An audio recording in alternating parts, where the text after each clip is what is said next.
YouTube channel Random Stuff. So the topic which I've chosen for today is breastfeeding and its benefits in mom and child. I will be covering 3 sections in this video. One is C-sec and difficulties in breastfeeding and its benefits in mom, and breastfeeding and its benefits in child. So let's start with the first section, which is C-sec and its difficulties in breastfeeding.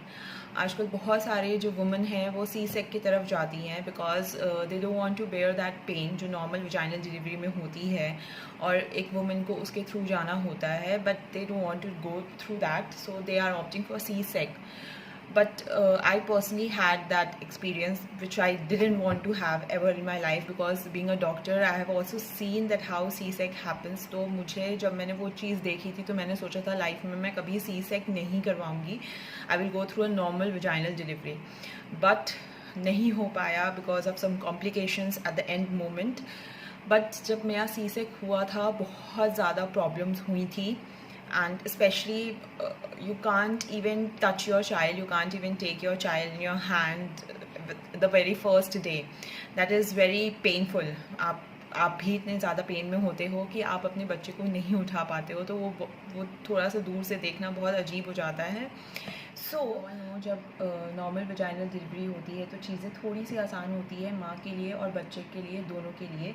C-sec में जो सबसे पहली difficulty होती है breast feeding की, वो ये होती है कि बच्चा लैच नहीं कर पाता है, एंड थोड़ा सा अगर लैच करता भी है तो आप में मिल्क प्रोडक्शन स्टार्ट हो जाता है, and the breast becomes so much engorged and so much painful.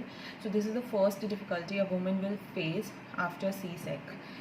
Latching की तो प्रॉब्लम रहेगी ही रहेगी, वो 14-15 डेज़ में ठीक हो जाता है फिर भी, but you really have to work hard on that.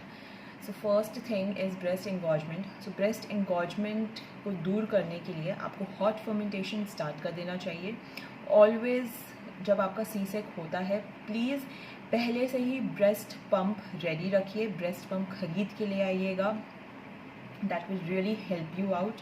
जब 3 डेज़ के बाद जब आप डिस्चार्ज होते हैं, बिकॉज जब आप हॉस्पिटल में रहते हैं आपका बच्चा फार्मूला फीड लेता ही रहता है, they keep on giving him और हर फार्मूला फीड. बट जब आप घर पहुंचते हैं आपको सेकेंड थिंग जो ध्यान में रखनी है वो है कि आप फार्मूला फीड भी बाई करके ले जाइए घर में, बिकॉज लैचिंग की बहुत ज़्यादा दिक्कत आती है. बच्चा लैच नहीं कर पाता है, आपके ब्रेस्ट एंगॉज रहते हैं. Breast pump will be really very useful after C-sec.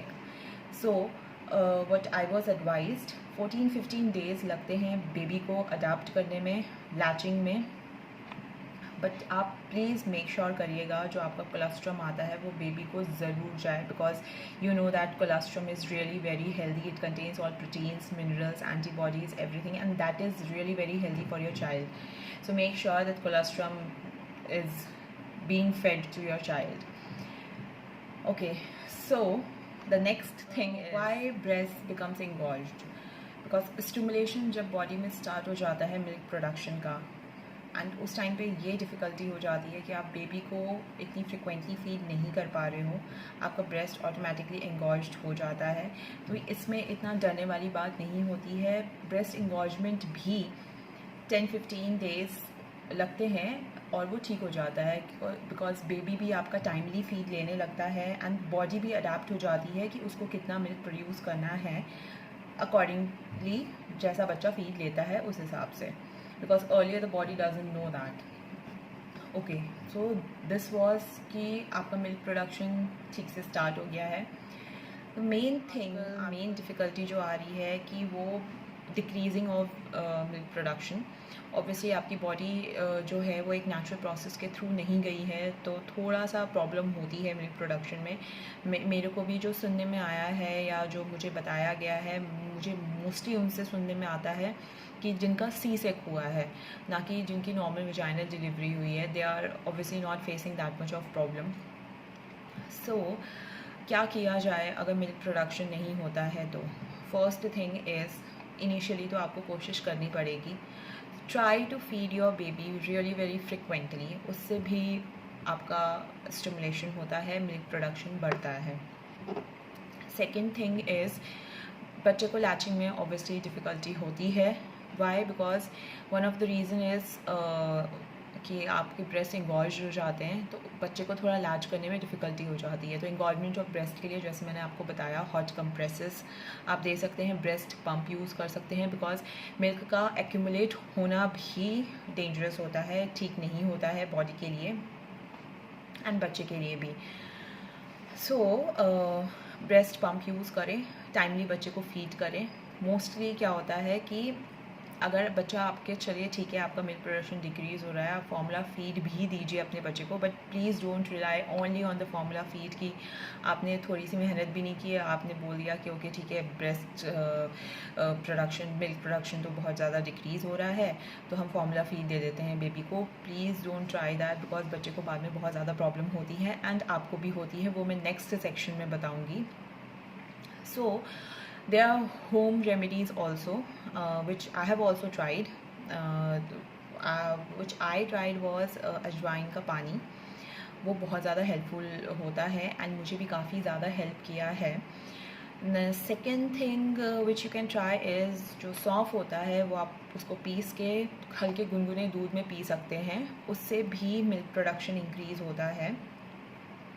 Plus please अगर मिल्क प्रोडक्शन नहीं भी हो रहा है तो it is not a big deal. आजकल बहुत सारे पेरेंट्स जो हैं वो फार्मूला फीड ही दे रहे हैं बच्चे को, तो इतना ज़्यादा डिप्रेशन वाली और इतने ज़्यादा स्ट्रेस वाली बात नहीं है। बट ऑफ कोर्स जब आपका खुद आप ब्रेस्ट फीड करते हो बेबी को तो आपको भी एक कॉन्फिडेंस होता है, प्लस बेबी की ग्रोथ भी अच्छी होती है। So that is one of the thing, but it is nothing to worry because we have the alternative of formula feed, the baby will not be hungry. So that is the main thing is you can do massages, massage your breasts. It will also help in increasing your milk production. And also take advice of the doctor. They will help you out, of course. So this was the first section. I hope it will help you out. The next section is breastfeeding and its benefit in moms. Breast feeding के बारे में आपके बुज़ुर्गों ने भी बताया होगा और सोलली बोला भी जाता है कि 6 मंथ्स तक आप खुद फीड करवाइए बेबी को। There are many reasons for that जो मॉम को भी हेल्प करता है, एक वुमन को थ्रू आउट द लाइफ बहुत ज़्यादा हेल्पफुल रहता है वो। जिन्होंने नहीं किया और जिन्होंने किया है obviously there will be a difference. So I will basically talk about C sec के बाद, बिकॉज नॉर्मल वेजाइनल डिलीवरी में एवरीथिंग इज़ फाइन, आप सब कुछ कर सकते हैं, it hardly takes few days to recover. C sec में बहुत ज़्यादा टाइम लगता है। So let's talk about that. So what are the benefits? Obviously we all know it prevents from many of the diseases. When a woman does breastfeeding, it prevents a lot of diseases in her: ovarian cancer, breast cancer, osteoporosis, rheumatoid arthritis, etc. etc. बहुत सारी diseases से आप बचते हैं। और next thing, decreasing weight. As I've talked about it in my first video, breastfeeding also helps in decreasing your weight. That is the best thing it happens. तो ये आपको हेल्प ऑटोमेटिकली करता है आपके वेट लूज़ करने में। Mother and child की जो बॉन्डिंग होती है ऑफ कोर्स वो ब्रेस्ट फीडिंग से होती है। So that is the best thing. Main तो यही सबसे ज़्यादा इम्पॉर्टेंट होता है। ब्रेस्ट फीडिंग के टाइम पे 2 hormones are release, one is oxytocin and one is prolactin, as everyone knows. So these 2 hormones are really very helpful for the attachment of you and your baby. और breast feeding के time आपको छोटी छोटी चीज़ों का ध्यान रखना चाहिए। ऑब्वियसली एवरीवन सेज दैट जो पोजीशन होती है आपकी वो आपको ध्यान में रखना है। And second thing which I was advised with by the paediatrician is when you are breast feeding with your right breast और द लेफ्ट ब्रेस्ट, जो भी है, वन टाइम पे आप वन टाइम फीड करिए ईदर ऑफ द ब्रेस्ट से। Plus आपको ये ध्यान रखना है कि the baby fully consumes the milk till the end, जितना भी एक्यूमुलेट रहता है। बिकॉज क्या होता है कि एंड के टाइम पे आपके जो मिल्क होता है वो थिकर कंसिस्टेंसी का आता है एंड उसमें बहुत कैलोरीज होती हैं and that helps in babies growth. तो ये चीज़ बहुत इंपॉर्टेंट पॉइंट थी जो मेरे बेबी के पीडियाट्रिशियन ने मुझे एडवाइस की थी कि जब आप फीड करिए तो आप ईदर ऑफ द ब्रेस्ट से वन टाइम पे फीड करिए। And obviously if your baby you feel that your baby is hungry तो आप नेक्स्ट ब्रेस्ट सिप उसको फीड कर सकते हैं. Course, breast milk is cheap than the formula feed, so that is one of the thing जो आपके लिए बहुत हेल्पफुल रहती है. मॉम्स के लिए इजी रहता है. नाइट में फीड करना इजी रहता है बिकॉज आपको इतना तामझाम नहीं करना होता है वॉशिंग बॉटल्स या boiling water, because formula feed में जैसे यूज़ होता है. तो आपको रात में इतना ज़्यादा वरी करने की ज़रूरत नहीं होती है. ऑल्सो आपको खाने का बहुत ज़्यादा ध्यान रखना होता है बिकॉज जब आप ब्रेस्ट फीड करते हो वैसे भी आपको 400 से 500 कैलोरीज ज़्यादा चाहिए होती है. So please take care of your diet. आप ज़्यादा खाइए, हेल्दी खाइए, अच्छे से खाइए. Don't go on dieting because of for losing wait.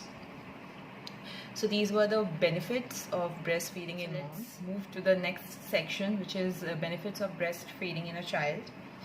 As we all know, हमेशा से बोला गया है कि माँ का दूध ही बच्चे के लिए सबसे अच्छा होता है.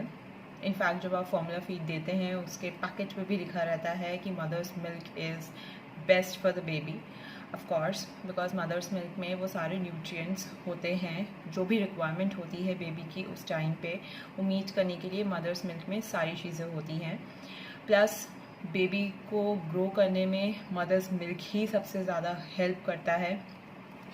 बेबीज़ जो ब्रेस्ट मिल्क पे होते हैं ऑब्वियसली वो कम बीमार पड़ते हैं, इतनी जल्दी बीमार नहीं पड़ते हैं. एंड प्लस एक चीज़ और बेनिफिट होती है ब्रेस्ट फीडिंग की कि बेबी को जितना रिक्वायरमेंट होता है वो अपने आप को फीड कर लेता है उस हिसाब से. फार्मूला मिल्क में ऑब्वियसली वो एक स्टैंडर्ड मेजरमेंट्स दिए हुए हैं कि आप अपने बेबी को इतने से मंथ का होगा तो आप इतना दे सकते हैं, इतना ml दे सकते हैं. बट फिर भी क्या होता है आपको वो बेबी उस हिसाब से ड्रिंक नहीं कर पाता है मिल्क. आपको अजम्पशन करना पड़ता है, आपको पता भी नहीं चल पाता है कि बेबी का पेट भरा भी है कि नहीं, बेबी को और चाहिए कि नहीं. दो baby start adapting to that and वो खुद ही रिबेल कर देते हैं कि अब नहीं चाहिए. बट स्टिल जब आप ब्रेस्ट फीडिंग करते हो वो ज़्यादा ईजी रहता है. बच्चे कम बीमार पड़ते हैं. ऑब्वियसली लाइफ लॉन्ग इम्यूनिटी भी स्ट्रॉन्ग होती है बहुत ज़्यादा, बहुत सारे डिजीज़ से भी बचाता है. फॉर एग्जांपल आस्मा, डायबिटीज़, थोड़े रिस्क कम हो जाते हैं, लोअर रिस्क होता है एनीवे. एंड प्लस जेनेटिक पे भी डिपेंड करता है, तो will not go into all the disease but still it helps to build the immunity in a good way. And second thing जो मैंने आपको पहले भी बताया था कि जब आप ब्रेस्ट फीड करते हैं तो बेबी को टेस्ट आता है आपके मिल्क के थ्रू. स्लाइट टेस्ट आते हैं जो भी आप डिफरेंट फूड खाते हैं उसका. तो बेबी को भी बहुत इजी हो जाता है अडेप्ट करने में जब आप उसको मील्स पे डालते हैं, क्योंकि वो ऑलरेडी थोड़ा बहुत फेमिलियर होता है कुछ टेस्ट से. तो this is also one of the benefit जो बेबी को एंड प्लस आपको दोनों को ही मिलता है. एंड what else, बॉन्डिंग में ऑफ कोर्स हेल्प करता ही है and that is what a mom wants always. So that was all for this video. I hope I have covered the main points because video इतनी लंबी हो जाती है. Maybe I skip many of the points. It is not possible कि मैं already इतनी लंबी video हो गई है, ऊपर से मैं और भी बहुत सारी चीज़ें बोलना चाहती हूँ, मैं नहीं बोल पाती हूँ क्योंकि वीडियो और भी लंबी हो जाएगी. It will become really very boring. वैसे बहुत ज़्यादा बोरिंग हो जाता है इतनी लंबी वीडियोज़ देखना.